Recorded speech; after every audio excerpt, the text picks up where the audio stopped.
Have you ever heard a story that just sticks with you? A story so strange, so unsettling, that it rewrites what you think is possible. Tonight, we're going to explore one of those stories. It's about a mummy, an ancient king who, even in death, refused to be forgotten. And what happened when people tried to move him is a warning that some secrets should never be disturbed. Welcome to the Unknownfilesx. If you're new here, we dive deep into the mysteries that lie just beneath the surface of our world. Your support means everything to us. So if you enjoy this kind of content, please consider liking this video and subscribing. It truly helps our channel grow. Now, let's begin. Our story starts in the dusty, sun-baked landscape of Egypt in the late 1920s. A team of British archaeologists, led by the ambitious Dr. Alastair Finch, made a discovery that would echo through history. Deep beneath the sands, they found a small, unmarked tomb.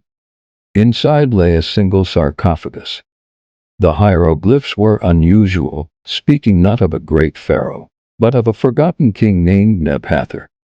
The inscriptions called him the Silent King, a ruler who was supposedly cursed to never find peace. Finch, a man of science, dismissed these as ancient superstitions. For him, Nebhather was the find of a lifetime. The mummy was remarkably well preserved, its face seemingly frozen in a look of quiet anguish.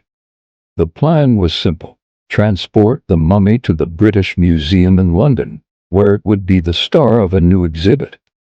The first attempt to move the sarcophagus took place on October 13, 1928.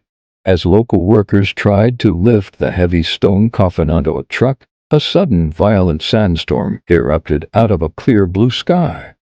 The wind howled, visibility dropped to zero, and chaos ensued. When the storm finally passed, one of the lead foremen, a man named Kareem, was found dead. The official report said he was struck by flying debris. The locals whispered it was the king's anger. Shaken, Finch postponed the transport. Weeks later, a second attempt was made. This time, they decided to move the mummy bar rail. The sarcophagus was carefully loaded onto a specially designated cargo train bound for Alexandria. Dr. Finch traveled with it, personally guarding his discovery. The journey began smoothly, but on the second night, the train came to a sudden, screeching halt in the middle of the desert. The engine had inexplicably failed. The engineers, both experienced veterans, couldn't find anything wrong with it. It just wouldn't start. They were stranded for 2 days under the scorching sun until a rescue team arrived. During that time, Finch noted in his journal that a strange, low humming sound seemed to come from the cargo car at night. He described a feeling of being watched, a palpable sense of dread that hung over the silent train. Back in Cairo, the museum authorities were growing impatient. Against Finch's growing unease, they arranged for the mummy to be shipped by sea. The sarcophagus was sealed in a crate and loaded into the cargo hold of a steamship named the Empress of the Nile. Finch, now deeply troubled, decided not to accompany the shipment. He stayed behind, citing a sudden illness. Perhaps he felt what was coming. The Empress of the Nile set sail from Alexandria on November 5, 1928. It never reached London. 2 weeks into its voyage, it sent a frantic distress signal. The message was garbled, filled with static and what sounded like screaming. Then silence. Rescue ships searched the area for weeks, but found no wreckage, no lifeboats, no survivors. The ship, its crew of 42, and the mummy of Nebhather had vanished without a trace. The world mourned the lost ship. The story became a maritime tragedy, and the name Nebhather was forgotten once again, buried under headlines and official reports. Drive, Alastair Finch, broken by the events, abandoned archaeology. He retreated into a life of seclusion, refusing to speak about the mummy ever again. He died a recluse in 1955.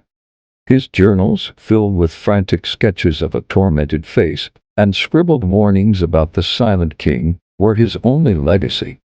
And that should have been the end of the story. A strange, tragic footnote in history. But here's where it gets truly disturbing. Fast forward almost 50 years to 1977. A French deep-sea exploration team is mapping a previously uncharted section of the Mediterranean seabed. They're not looking for shipwrecks, but their sonar picks up a large, unnatural object. When they send down a remote submersible to investigate, they find it. A steamship sitting upright on the ocean floor, eerily intact. It is the Empress of the Nile. The team documents the wreck extensively. The ship is empty, there are no signs of the crew, but in the cargo hold, they find one object that survived the decades underwater, a large sealed crate. With great difficulty, they managed to bring the crate to the surface. When they opened it, they didn't find a waterlogged sarcophagus. They didn't find a ruined mummy. The crate was empty. Not just empty. It was filled to the brim with desert sand. The same sand from the tomb where Neb Hather was first found. There was no scientific explanation for how hundreds of pounds of dry Egyptian sand ended up in a sealed crate at the bottom of the sea. The official report from the expedition was classified, buried in archives. The discovery was never made public. The story of Neb Hather was silenced once more. But some stories refuse to stay buried. They linger, like a quiet hum in the dead of night. They remind us that there are forces in this world we don't understand. The Silent King was cursed to never find peace. Maybe his curse extended to anyone who tried to disturb his rest. Maybe he's still out there, wandering, searching for the home he was taken from. Or maybe he finally found his way back. What do you think happened? Was it a series of tragic coincidences, or was it the curse of the Silent King at work? Let me know your theories in the comments below. Thank you for joining us on this journey into the unknown. If you found this story as chilling as I did, please hit that like button, share it with a friend who loves a good mystery. And make sure you subscribe to the Unknownfilesx for more stories that will make you question everything. We'll see you in the next investigation.